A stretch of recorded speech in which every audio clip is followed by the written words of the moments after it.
9 out of 10 doctors say you can improve your health by answering questions for RPGaDay. I enjoyed this format enough the other day, I thought I would repeat it. Today is August 19th, and it's the 19th day and 19th question for RPGaDay for the year 2017. As you can see, I'm breaking the rules again. I'm supposed to show you the best writing, or talk about the best writer for role-playing game books. And I have a couple of different best answers, and frankly, I'm not actually breaking the rules. This question is designed to have exactly this sort of response. Get people talking about a variety of different things. So I'm going to put things into different categories, almost like it's an award show. Except I won't have any one particular winner. Maybe. We'll see. But anyway, we have a large stack of books here in front of us.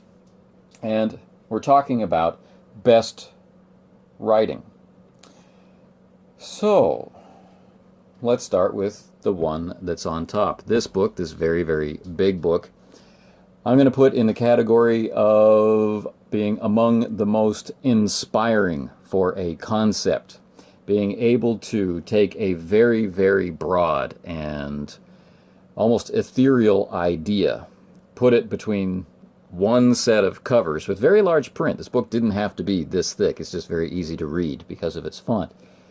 Put it between one set of covers, send it out there, and at the end of a read, a game master feels not only comfortable running the game, but I would wager feels inspired to do so. I've seen it have this effect again and again and again. What game is it? Well, some of you will be able to identify it because you have already purchased it, but it is Broken Rooms. Now, Broken Rooms, as you can see, is a role-playing game of parallel worlds. It's by Grimalkin Designs, who brought us the first license for a Ubiquity game for the incredible post-apocalyptic fantasy game Desolation. This is using their own system, the Momentum system.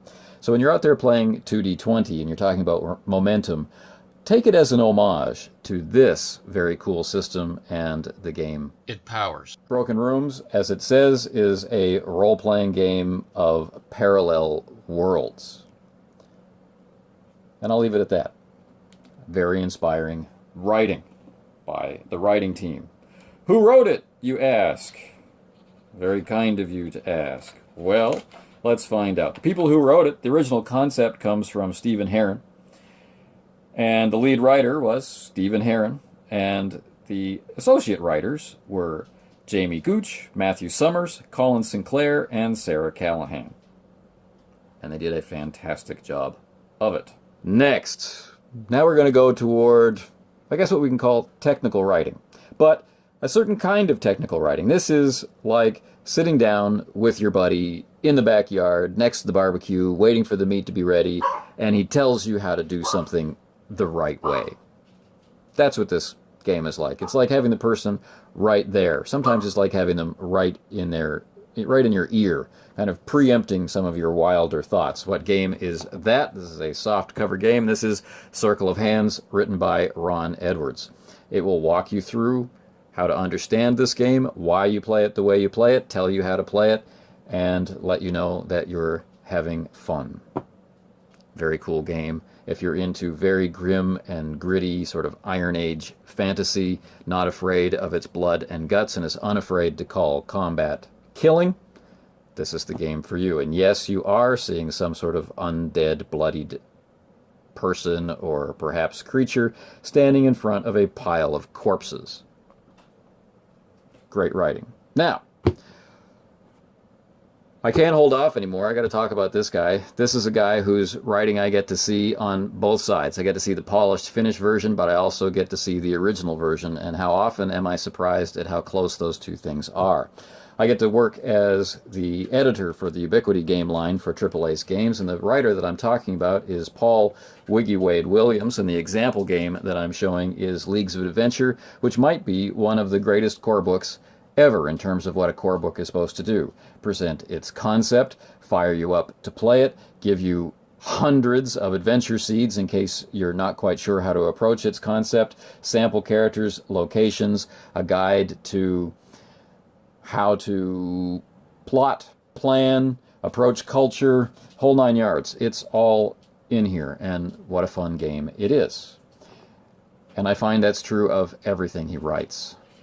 It's inspiring, technically gets you in the right place, doesn't lead you astray with confusing terms, and sets you up for a whole lot of fun.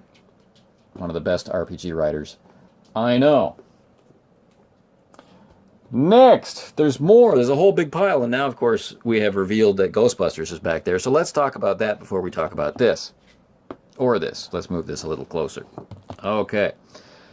Ghostbusters. Why is Ghostbusters here? Well, Ghostbusters is one of those things that a guy named Sandy Peterson worked on, and I find both for Call of Cthulhu and for this, that we see two sides of a very flexible and capable game designer. So from the point of view of writing role-playing games, from putting them together from nothing into something else, I really have to come down pretty heavily on Sandy Peterson having a major, major impact not only on role-playing, but on me personally.